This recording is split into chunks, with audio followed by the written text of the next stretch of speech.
The average human spends 9 to 10 hours sitting each and every day. Whether at work, at school, in the car, or on the couch at home, all of the sitting can actually be quite dangerous. Recent studies are showing a correlation between a sedentary lifestyle and an increase in various diseases and premature death. Perhaps a busy schedule has caused you to sideline exercise in your life, or perhaps you simply lack the motivation to get started. In today's program, we'll learn how anyone at any time can start and continue exercising. We'll witness the transformational power of exercise, and we'll discover a new delicious recipe to help fuel us on this journey of exercise. All this and more on today's episode of NEWSTART Now.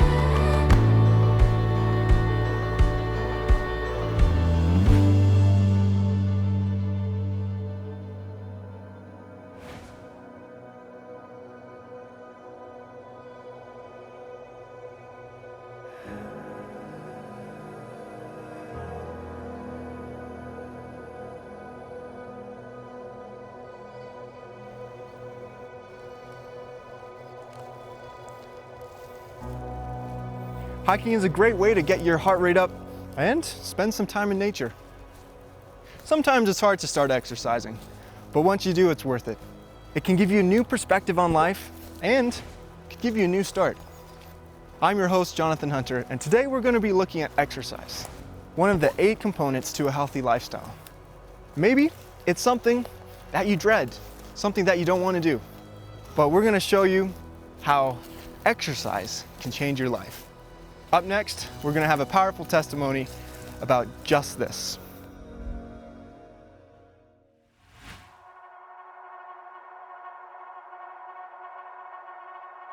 For me, starting with COVID in 2020 was very challenging. I went from walking around campus with my students to sitting in front of my laptop for 10 to 12 hours a day.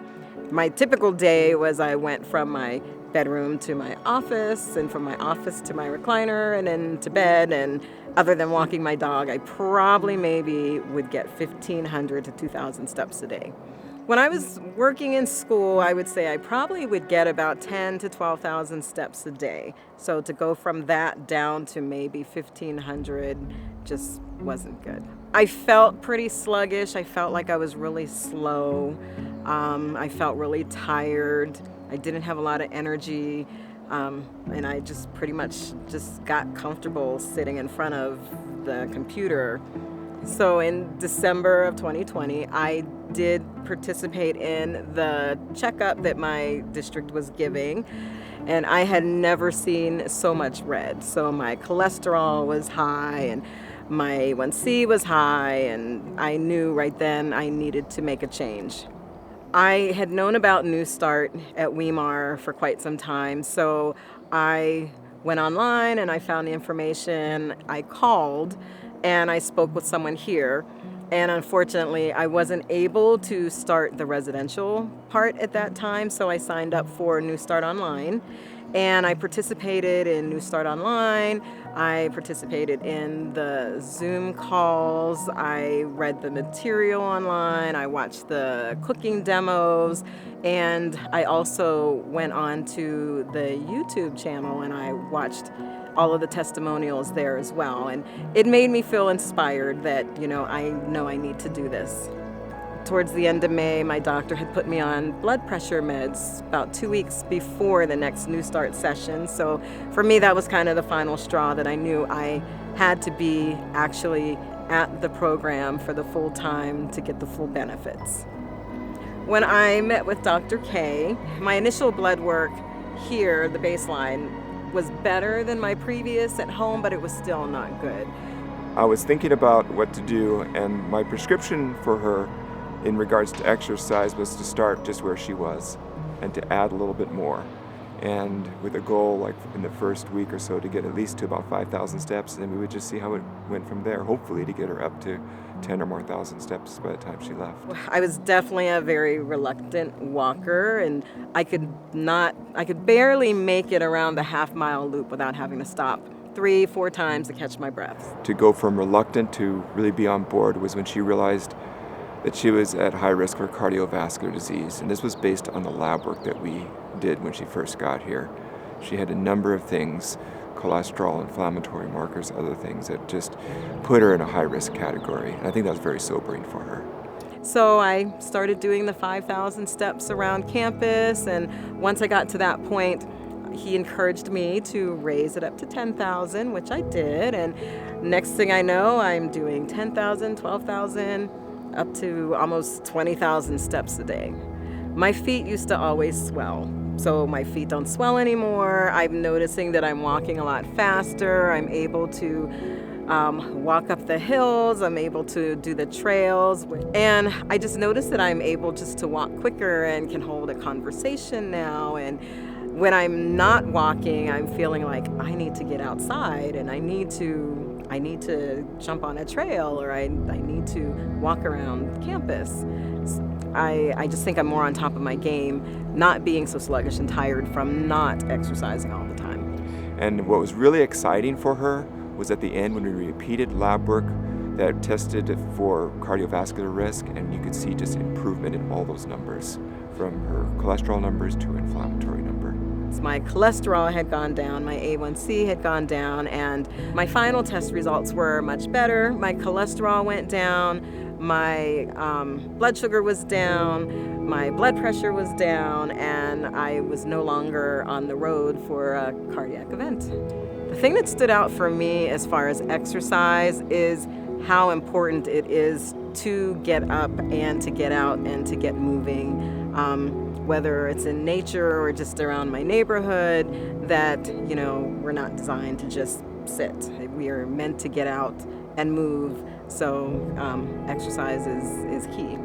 I plan to continue my exercise with the steps because I wasn't able to walk a half mile, and now I can walk 8 to 10 miles a day. I'm looking forward to going back and sharing everything that I've learned at NEWSTART with my friends, my family, my church family, and just the fact of exercise being the most important thing for me, the keystone that holds all of the NEWSTART principles together.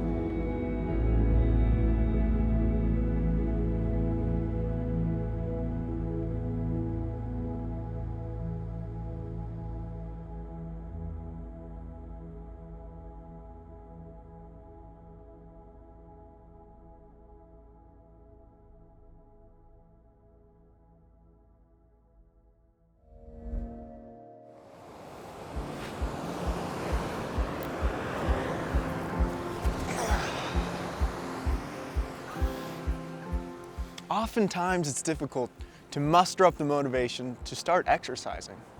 Unrealistic goals or sometimes just laziness prevents us from taking that first step. Going on a walk like this is my favorite way to literally take that first step towards exercise. Spending time in the sun, fresh air, and seeing beautiful landscapes like this make walking one of my favorite things to do. Research actually shows that going on consistent walks lowers your risk for many diseases and illnesses. Up next, we'll hear more about the many health benefits of exercise and walking from our NEWSTART medical team.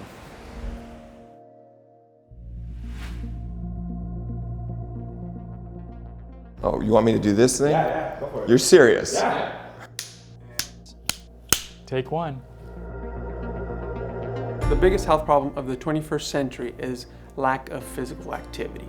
We are made out of muscles. So our bodies were made to move, and lack of exercise Would include higher heart rates actually during your resting times, because our exercise helps to lower our pulse. It helps to lower our blood pressure. The inflammatory effects of not exercising. Not getting exercise, our circulation doesn't do as well. We don't burn as many calories, so we have a greater propensity to gain weight. There's this balance between calorie intake and calorie burning. Short-term effects of lack of exercise would be muscle atrophy. Just as a principle, if you don't use it, you lose it. Enough evidence to show that lack of physical exercise also is associated with an increased risk of dementia. When we exercise, we tend to be younger and healthier and have more energy. If you want to have a strong immune system, you've got to exercise. Exercise is actually better for our brain than it is our body. Most people know it's great for the body, but it is even better for the brain. As we exercise, and studies have shown that there are all kinds of chemicals, neurotransmitters, that are firing in your brain. It's like throwing Miracle-Gro on your brain. One is called brain-derived neurotrophic factor. Literally on a petri dish, when they sprinkle this on brain neurons or dendrites, they just start growing. Our receptors for our neurotransmitters actually increase when we are on a regular exercise program. It takes them about a week to do that. So if you're not exercising, don't think you're going to feel better much, by going out and having an hour of exercise. It takes about 7 days for those receptors to start to change at the cellular level. So both short-term and long-term, if you're an exercising person, it doesn't take a ton. Even 30 minutes of moderate exercise a day will help with all sorts of mental health issues, like depression, like anxiety, like panic disorder, like attention deficit disorder in children, like ADHD in children. Exercising daily is really important. There are studies that have gone on to show that kids who are more actively exercising do better in school. White blood cells can increase, cholesterol can decrease, stress hormones can decrease, good feel hormones can increase. It can help our well-being, it can help our emotional level, it increases the endorphins, so it's like a natural high. We recommend daily exercise, and we recommend at least, for the best, 1 hour of good vigorous exercise a day. There's nothing magical about the 60 minutes, but when people put in at least an hour a day, we find that their blood pressure goes down, their cholesterol goes down, they have less weight, and they have more energy, and their blood sugars go down. If we say that a little is good, that a lot is better, it doesn't work that way with exercise. There's an optimal amount of exercise that we should do, and we shouldn't overdo it. The best exercise for your health to begin with is walking. Walking 30 minutes, and at a pace, I would say 20 minutes for a mile. That seems like a fairly reasonable, accomplishable thing. Well, what is best is actually particularly aerobic. Don't ever get on an exercise program where you don't have aerobic exercise. Aerobic means repetitive. It means you're having to take deep breaths. It means you're having to work at it. This would be like running, swimming, bicycling, brisk walking, where you're having to get your breathing up. This is the aerobic exercise that really works. For those people that can't do that kind of exercise because of their knees, I would recommend using a stationary bicycle. That's where you can actually have that support. But if you can't, and you're able to go into even a hot sauna or a pool, if it's safe, if your physician agrees with it, that is sort of an exercise equivalent, because you're getting your heart rate up. It's a cardiovascular equivalent, so you're getting your heart rate up and your blood pressure.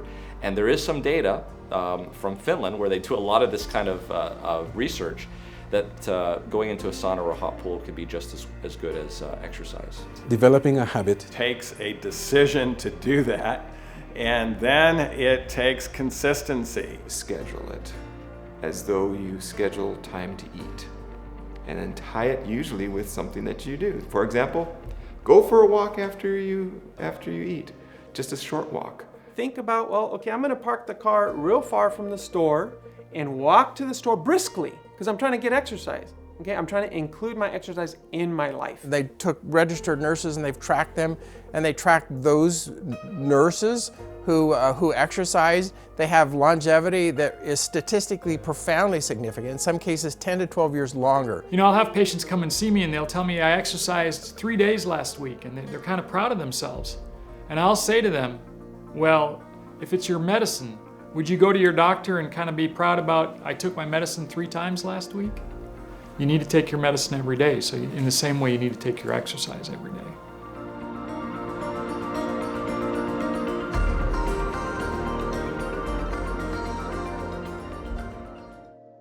Hi there, I'm Dr. Gallant. Did you know the Harvard alumni study shows that moderate exercise decreases the risk of stroke? Researchers cited walking as a very effective form of exercise for stroke reduction. Go for a walk today.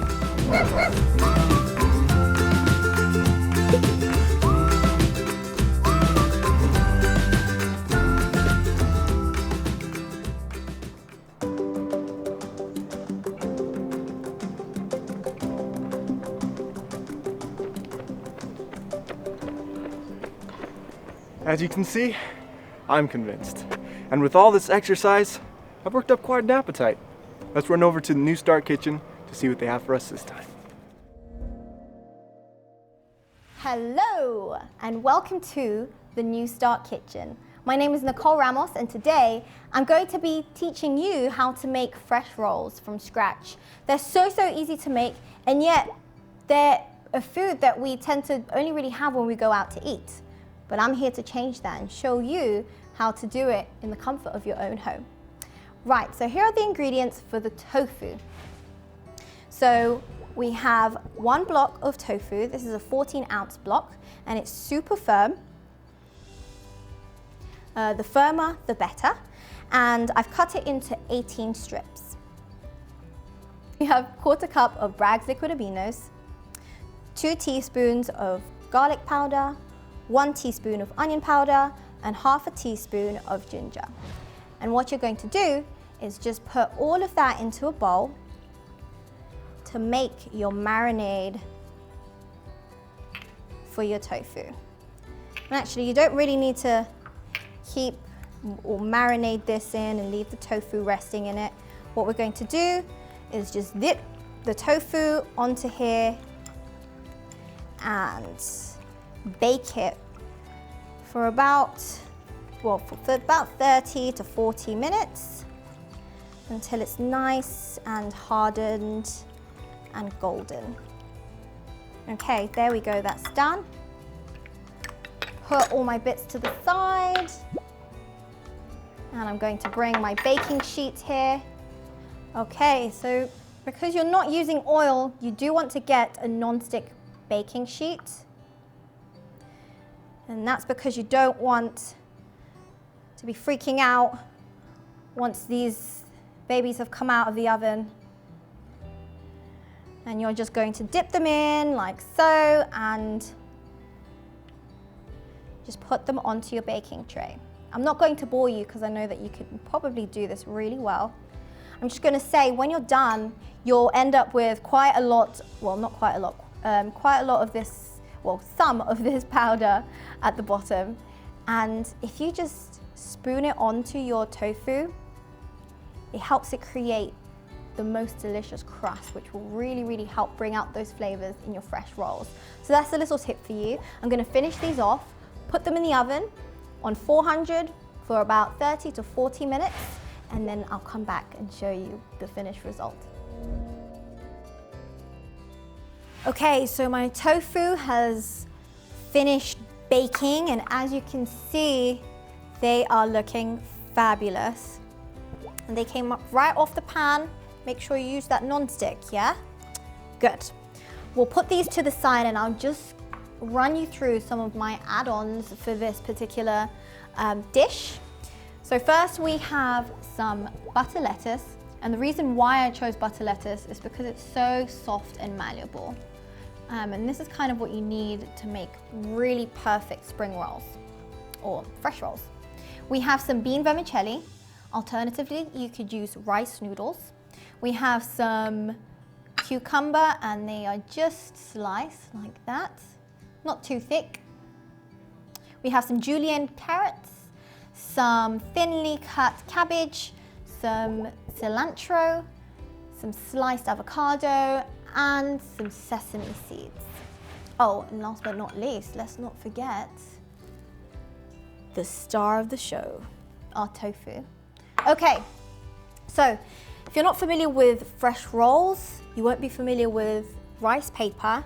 This is just essentially rice, and the way you activate it or you make it just right to eat is you soak it in water. And the way I like to do it is in a plate like this, a high-walled plate, And you're just going to leave it there for about 5 seconds, not longer.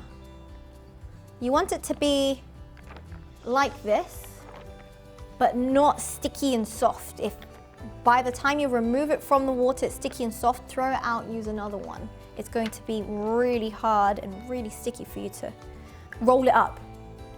So, here's how you do it. You're going to be working on this middle part here because you're going to be folding it like a burrito. Get your noodles down, and this one I like to call rainbow rolls, and you'll see why. Try not to put too much of each ingredient inside. One of the biggest mistakes people make with these rolls is just putting too much. Then it becomes really hard to close. At this point, I'm going to dip my avocado onto the sesame seeds. It's messy, but so worth it. Super cute. You're going to get another piece, dip it again, and then carry on with your ingredients. And there are so many ways that you can do this. You can take your cilantro leaves and break them off and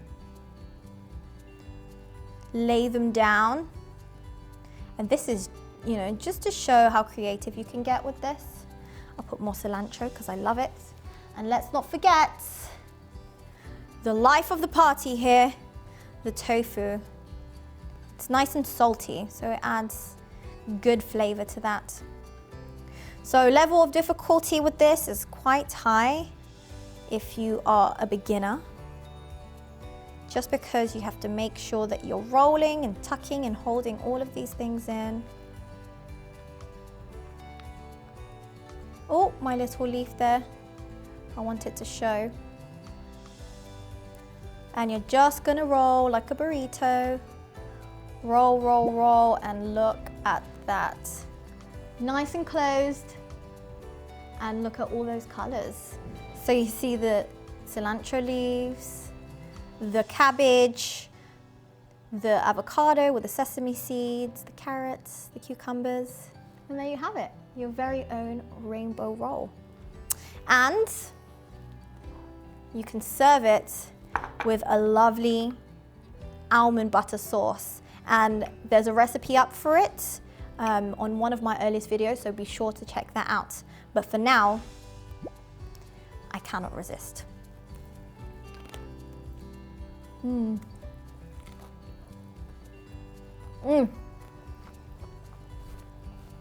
That's so good.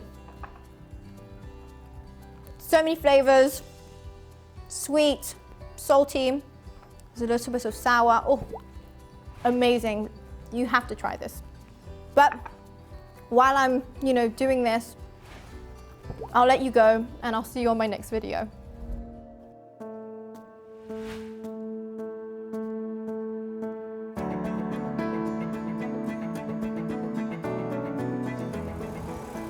Hopping on a bike and going for a ride is one of my favorite ways to get some exercise while enjoying the beauty of nature. Not only is biking a great aerobic activity that can help strengthen your heart and lungs, but it's good for the environment and can be enjoyed at almost any age. Up next, we'll hear about the age-defying effects of exercise from Dr. Gallant. With us today, we have Dr. Roger Gallant, who is the medical director for the NEWSTART program here on the Weimar Institute. And today he's going to be talking to us about exercise. So in this episode, we've been learning about exercise, and I'm hoping maybe you can share with us what are some of the long-term and short-term effects of exercise on our body. Well, exercise in the short term actually gets your blood circulating better, which is one of the ways to keep your body healthy. We want to make sure that we have good circulation, and when we start using large muscle groups, they require more circulation to help them to function better. Exercise also has an effect of lowering your blood pressure and lowering your blood sugar. And so those effects start pretty quickly as you start to exercise, but they've shown, research shows that for example, blood sugar lowering effect can last for up to 16 hours after you exercise. So that's a pretty long-term effect, and it's one of the best ways to treat diabetes and high blood pressure and heart disease is by increasing your exercise. Also, as you exercise, you start to lose weight, and weight loss for many of us can be very crucial to being healthier. And so I think exercise is a great medicine to treat some of these lifestyle diseases that we see. I think that's a great way to put it, a great medicine. And I'm wondering too, we've talked about the body, but what about the mind? What are maybe some simple and rapidly occurring benefits that you can see from exercise on the mind, even in the short term and the long term?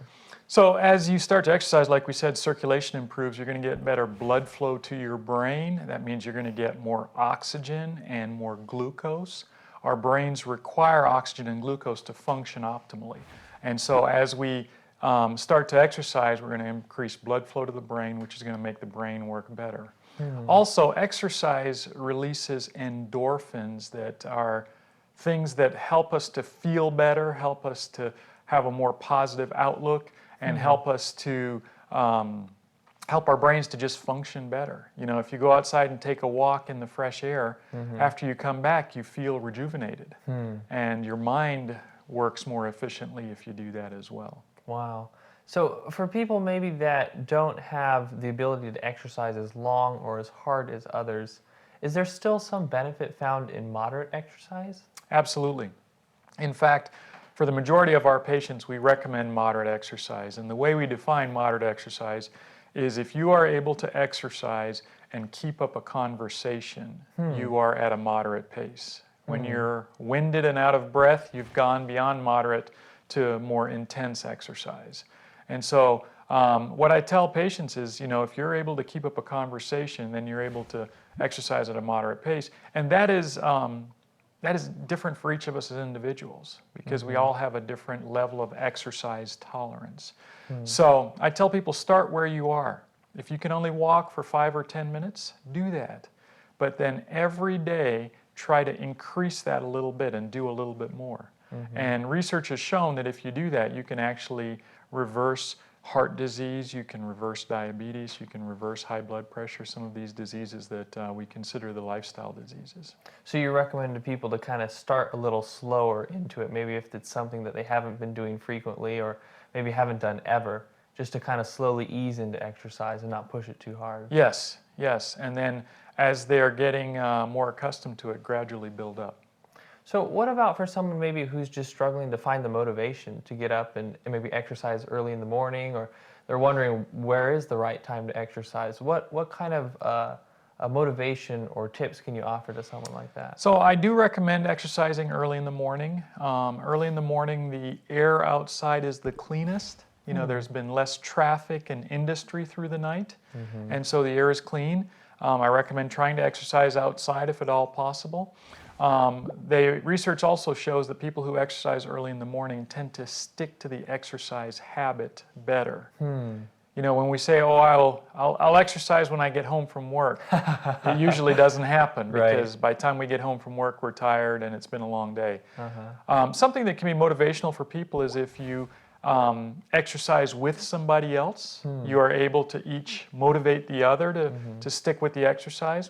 Or now with the different types of exercise programs and social media, sometimes just sharing your exercise with others and sort of not necessarily making it into a competition, but trying to see who can get the most steps in a day or at least share with somebody else so you have some accountability that you're keeping your exercise going. I think that's a great way to motivate people and keep them on track. Some people like to see that they've hit their step goal, 10,000 steps or more. And so having something that tracks your steps like a watch or a phone or a pedometer can be a good motivator for some people as well. Well, thank you, Dr. Galat, for taking the time to share with us about exercise, and I hope that we can implement some of these principles to start out wherever we are, just to exercise a bit. Yes. Up next, we have Dr. Nedley, who's going to be sharing about exercise and its effect on our minds. Hi, I'm Dr. Nedley. Did you know that physical exercise is actually better for your brain than for your body? physical exercise is great for your body by providing enhanced heart and lung function, as well as improved endurance, muscle tone, and strength. However, the benefits for your brain are even better, as it improves energy, endurance, mood, sleep, pleasure, and better ability to manage your emotions and tolerate frustrations. Engaging in aerobic exercise like brisk walking, running, swimming, and cycling for at least 60 minutes a day gives the best results. So get active today.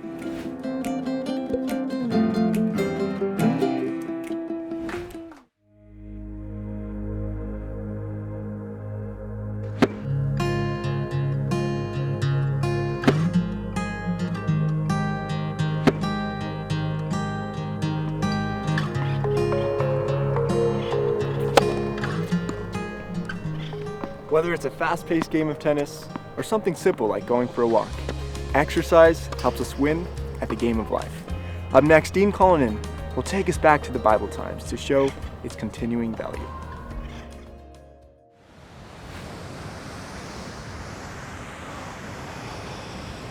I like to think of life as a race, a really, really long one, a marathon that we're constantly running, one where we're getting fitter, stronger, and growing.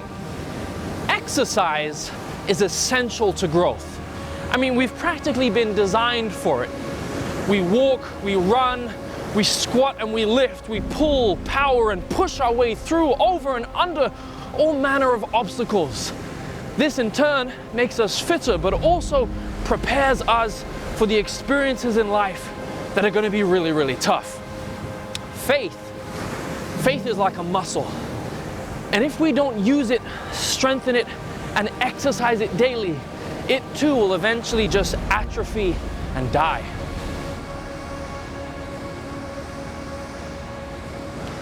And that's how it might be with your faith too. In the beginning, it can seem quite weak, like it's not really accomplishing a whole lot. But that's okay. That's when you look to Jesus. That's when you behold Him. That's when you feast on His Word and look for opportunities to grow your faith, like sharing the blessings of God with others so that they too can experience a true new start. Now, it may not work out in the beginning the way that you thought. It may be difficult, and at times it may even hurt. But like any good fitness instructor, I'm here to tell you that you can do it. The question is, when you head out in the morning on your quest for a great walk, will you find time to walk with God in here?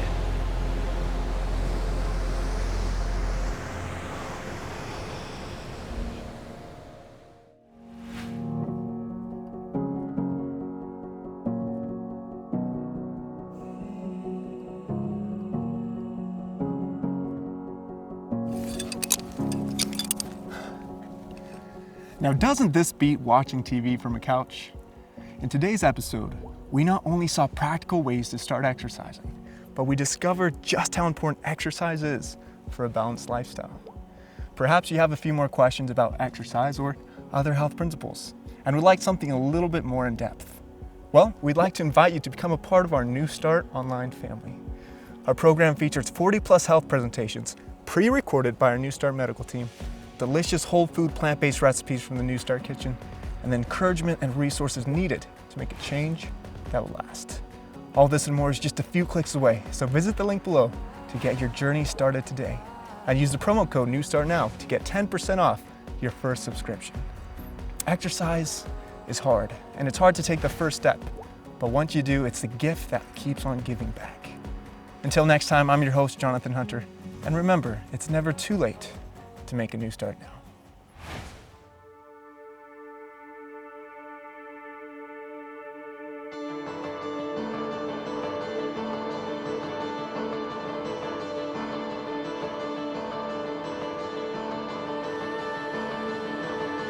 Thank you.